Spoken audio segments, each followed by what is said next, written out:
Welcome to Shri Lalitha YouTube channel. Today restaurant స్టైల్లో jeera rice ఎలా తయారు చేసుకోవాలో చూపిస్తానండి. జీరా రైస్ అనగానే జీలకర్ర వేసి తాలింపు చేస్తారండి. అలా కాదు, అసలు జీరా రైస్ అంటే జీలకర్రతో పాటు ఒక విఐపిని మనం దీంట్లో యాడ్ చేయాలి. ఏంటంటే అది సాజీరా అండి. ఒక స్పూన్ కరెక్ట్గా ఈ గ్లాస్కి నేను రైస్ తీసుకున్నానండి. బాస్మతి రైస్ కరెక్ట్గా ఈ గ్లాస్కి ఒక గ్లాస్ తీసుకున్నానండి. ఆల్రెడీ ఇగోండి ఈ గ్లాస్ రైస్ నేను కడిగి ఆల్రెడీ నానబెట్టుకున్నాను. బాస్మతి రైస్ అండి. ఒక గ్లాసు బాస్మతి రైస్కి మనం ఒక స్పూన్ తీసుకున్నానండి జీలకర్ర. అదే క్వాంటిటీలో సాజీరా కూడా అండి. ఈ సాజీరాతోటే మనకి బాస్మతి అదే జీరా రైస్ అనేది టేస్ట్ వస్తుందండి. అసలు చేసుకున్న విధానం ఇదే. మనం ఏం చేద్దామంటే ఇప్పుడు ఇది నానబెట్టుకుందామండి. నానేంత లోపల మనము జీరా రైస్ ఏం చేద్దామంటే రైస్ ఆన్ చేసుకున్నానండి.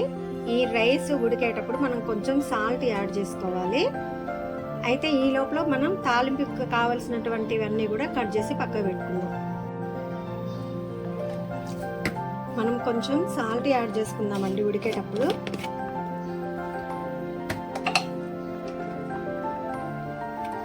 కాకపోతే పొదను మీదే ఉండాలండి. మెత్తగా అస్సలు మెత్తగా కానే కావద్దు.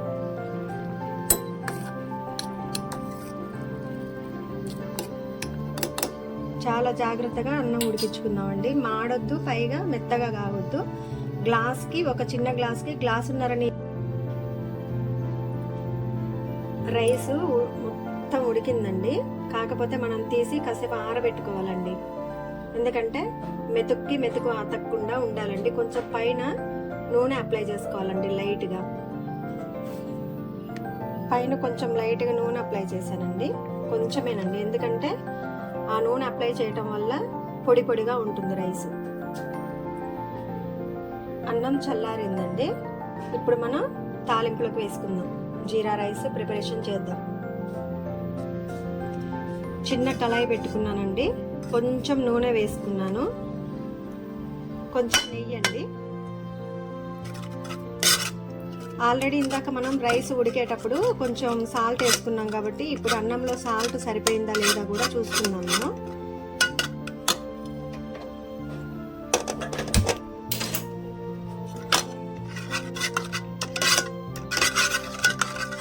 ఒక స్పూను నెయ్యి, ఒక స్పూన్ నూనె అండి, అంతే.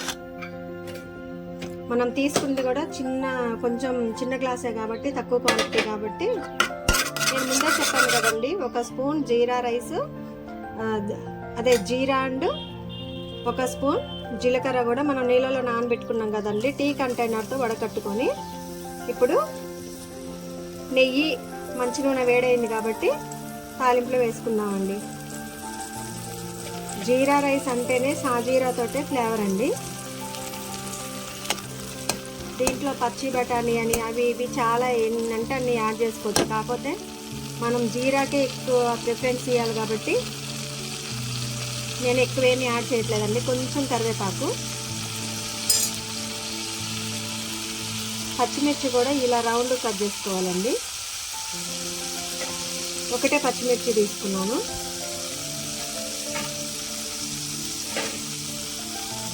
ఒక చిన్న క్యారెట్ ముక్క అండి, కొంచెం పుదీనా,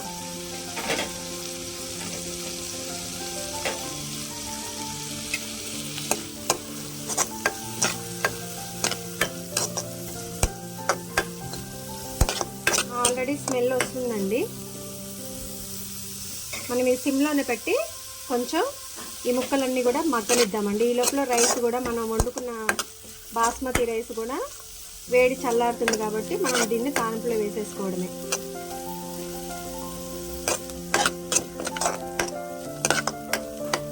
దీంట్లో పచ్చి బఠానీ యాడ్ చేసుకోవచ్చండి, బీట్రూట్ అని, ఇక అన్నీ వేసుకుంటే దాన్ని జీరా రైస్ అని ఎందుకంటారండి.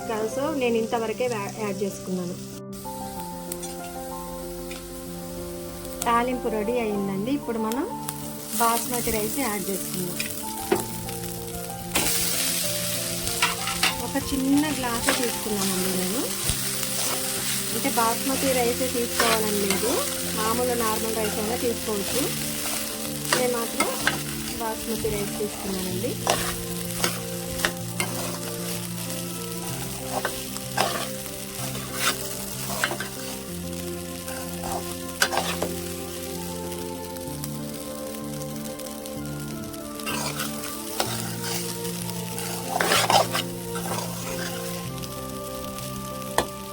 అన్నం ఇలా గలగలలాడాలండి.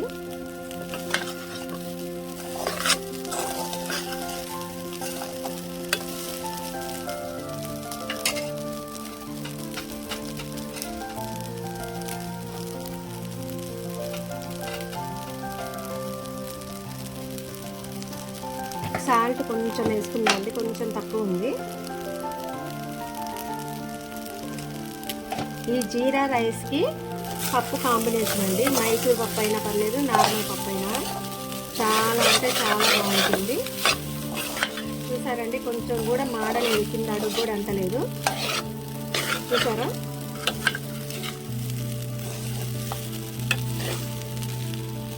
ఇలా మనం ఇంట్లోనే చేసి పిల్లలకి పెట్టుకుంటే మనకి కుకింగ్ వచ్చినట్లు ఉంటుంది, పిల్లలు కూడా ఇంట్రెస్ట్గా తింటారండి. ఒక రెస్టారెంట్లో కుదిరితే ఒక రెస్టారెంట్లో కుదరట్లేదు, ఓన్లీ జీలకర్రతోటే చేసిస్తున్నారండి. అలా కాకుండా మనం ఇంట్లోనే ఇలా ప్రిపేర్ చేసి, ఒక సాజీర్ అనేది దీంట్లో హైలైట్ అండి.